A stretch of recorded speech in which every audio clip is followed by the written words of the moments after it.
Now know the name of the person arrested for a stabbing in downtown Portland that injured a person. Today, police announced that 42-year-old Gary Omar Edwards was arrested on assault charges. It stems from a stabbing that happened on Northwest 5th Street just after 9:30 yesterday morning. Police say a person was stabbed in the shoulder area and went to the hospital with serious injuries.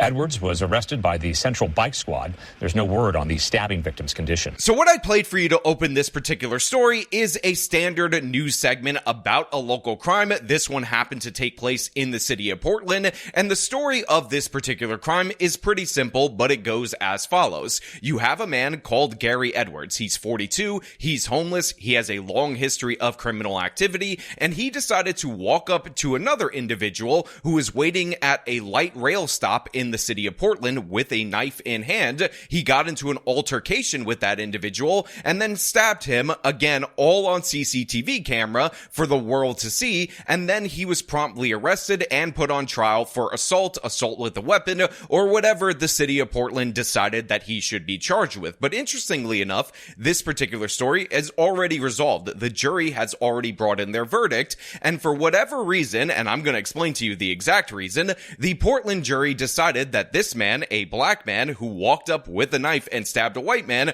was actually not guilty. They went with what was being argued by the defense team, which was an argument of self-defense. However, the thing that this guy was arguing that he was defending himself against is words. Mean words, racist words, the N-word to be particular, but the thing is, the N-word was actually uttered after the stabbing, after the victim was bleeding from his serious injury, and yet that was still enough to convince a jury to vote not guilty, even though the circumstances of this case are ridiculous in every possible way. So that is what we're going to talk about today. We are going to break this down. I'm going to give you a very detailed order of events, and then I want you guys to really ponder how stupid and how woke you must be to be a juror, look at the facts of this case, and decide that you're going to vote not guilty on all counts, releasing this violent homeless person with a history of attacking people back onto the streets again. But before we get into that, I want you to throw a little bit of change in my bucket over at actualjusticewarrior.com/join.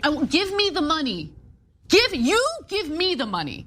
Okay. So look, we have some still images that are published in this Daily Mail article of this particular crime that give you an idea of exactly what went down. You can see the suspect in this particular case, a man called Edwards, again, the 42-year-old black homeless person, walking up with the knife in hand, ready to go. And then you get a cut to another portion of the surveillance video where you could see the victim in this particular case holding his shoulder where he was stabbed. And of course, the police were called, a report was made, and an arrest was made. And again, this should seem like the simplest crime humanly possible. But again, the attorney for Edwards, who I'm assuming is a public defender, decided that he was going to make the case that this was, in fact, a self-defense kind of case. However, the argument for what was actually going down on this particular day, maybe you'd have to be an absolute idiot to believe, because according to the Daily Mail article, the defense attorney was arguing that the reason why Edwards walked up to this guy with a knife in hand ready to go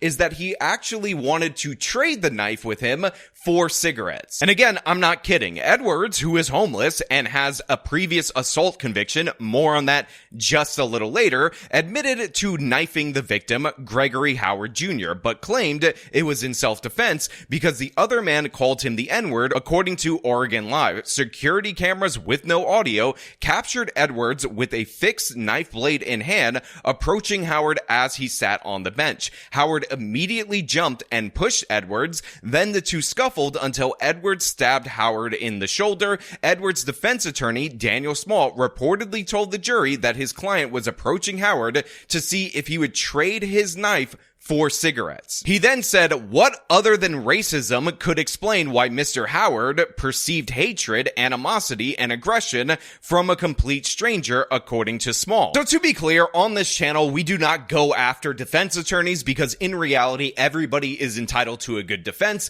That being said, the people that I'm most angry at is in fact the jury, and by the way, the judge as well, because the idea that you are going to say that the motivation of Howard, who was approaching approached by a homeless black dude with a knife in hand was motivated by his evil white racism when that black dude did in fact stab him in the shoulder with the very knife that he came up to him with in hand is absurd and ridiculous and insane. Again, these people want you to have no survival instincts. They want you to have no threat assessment at all whatsoever, and that is the only explanation for why somebody would argue with a straight face that if a person approaches you with a knife in hand and they happen to be a different skin color than you, then you being worried, you being concerned, you being on alert in that moment in time is actually on the hatred and the evil white racism in your heart. But to make matters worse, for whatever reason, the body cam footage post the actual incident when it was being reported was included as evidence of the evil white racism of Howard, even though again, racial slurs being hurled as you're bleeding out, after you've been victimized,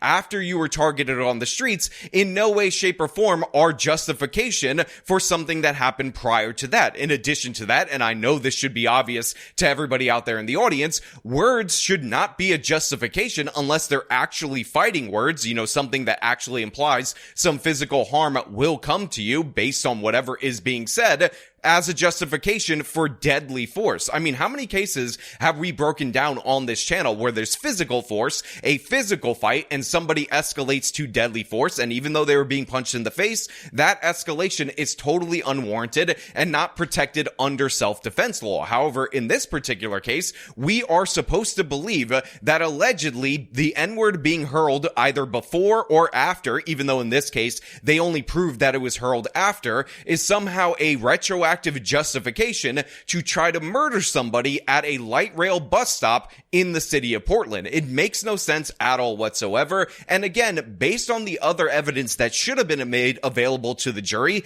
in no way, shape, or form should this have led to an acquittal. Again, it says, moments later, body cam footage from security officers captured Howard shouting a racist slur at Edwards after he had been stabbed. It is unclear if there is any evidence to suggest that Howard used the slur before he was stabbed. Prosecutor Catherine Williams told the jury it did not matter what the victim said after he was stabbed. The defendant was not scared for his life. He did not retreat. He sauntered up and sauntered away after he stabbed someone. The defendant created the situation, Williams said. Now, of course, despite the prosecutor's pleas, the jury found Edwards not guilty. Edwards' lawyer insisted the case never should have gone to trial. Quote, I laid my cards on the table and told the state how the trial would go, but it didn't matter, he told Oregon Live. Now again, I'm not somebody who just says you should call people racial slurs, you should use the N-word all the time or anything like that, but the fact is, you being angry and saying something in anger after somebody tries to take your life, to me, that's understandable. Like, again, it's not necessarily a good thing to do, but in reality, I am not going to police your response after somebody stabbed you in the shoulder for no reason. And again, the best explanation they can come up with months later with the aid of an attorney was that in reality, they were just trying to trade you the knife that they had in hand, just like a stabber, just like a robber, for the cigarettes that you may or may not have had in your possession. Again, it's one of the most absurd, asinine things humanly possible, but 12 people, a jury of this man's peers, looked at the facts of this case and decided, you know what, it is okay to stab somebody because he had racism in his heart, and that black man, that innocent Beba Angel Aladdin who was just trying to feed his starving family by allegedly trading a knife for cigarettes, again, insane. In reality, he was just defending himself from the slurs that weren't uttered beforehand, but actually existed in that evil white racist heart all along. And the thing is, it would be one thing if Edwards, the suspect in this particular case, who was acquitted, never had an incident like this. It would be one thing if he actually was not a criminal, was not a homeless man, was not a potential drug addict or anything of the sort. But the fact is, if you look at his criminal history, one of the things that you find is that in 2020/2021, it's not exactly clear from the Daily Mail article. I think the incident happened in 20, but he was convicted in 2021. He was arrested arrested and guess what? Convicted for assaulting somebody with a deadly weapon. That deadly weapon was a knife, and the circumstances of that case are that he walked up to that person with a knife in hand and then stabbed that person. So this guy, Edwards, has a history of doing the exact same thing in his past. Again, the exact same pattern, and for some reason, the jury didn't consider that. I don't even know if that was made available to them, even though this is relevant criminal history, but they were allowed to consider racial epithets hurled after the fact. This is madness in every possible way. This is absolute insanity, and again, a knife-wielding maniac was just dumped back onto the streets, somebody who even in the city of Portland, they knew was a serious ongoing threat to society, so that they held him in jail pre-trial, has been released due to the fact that a jury says, well, if you ever say X amount of no-no words in any given situation, you can never be the victim of a crime. The N-word is actually a deadly threat, but coming up to somebody with a knife and then stabbing them with that knife, not a deadly threat at all. In fact, he was trying to participate in the barter economy. He wanted to trade you that pristine knife. He was only stabbing you so you could see how well it worked in order to get some tobacco, in order to feed his starving family. Like, that is actually what went down in this particular case, according to this Daily Mail article. And again, the defense attorney, I guess good on him, because he won a case that should have been unwinnable,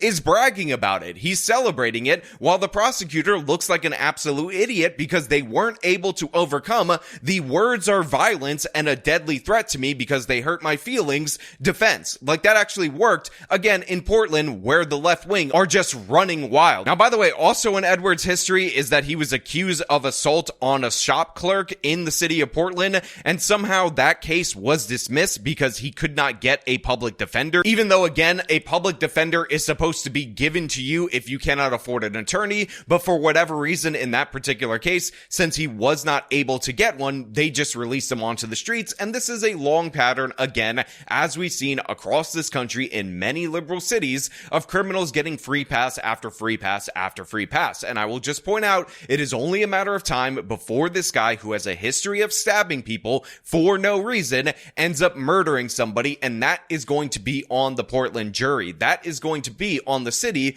that essentially is owned by Antifa, and again, this verdict is a perfect representation of that. But you know what? Those are just my thoughts. I want to know what you guys think about all this down in the comments below. Do you think saying the N-word after an incident is somehow through the transitive property making you able to use deadly force against somebody? Or do you have logic and common sense and understand what an asinine and ridiculous precedent this actually is? Again, all your thoughts down in the comments below. As per usual, if you like this video, show them by leaving a like, subscribe for more content, follow me on the social medias, support me via the support links in the description of this video. This has been me talking about madness in the city of Portland. Till next time.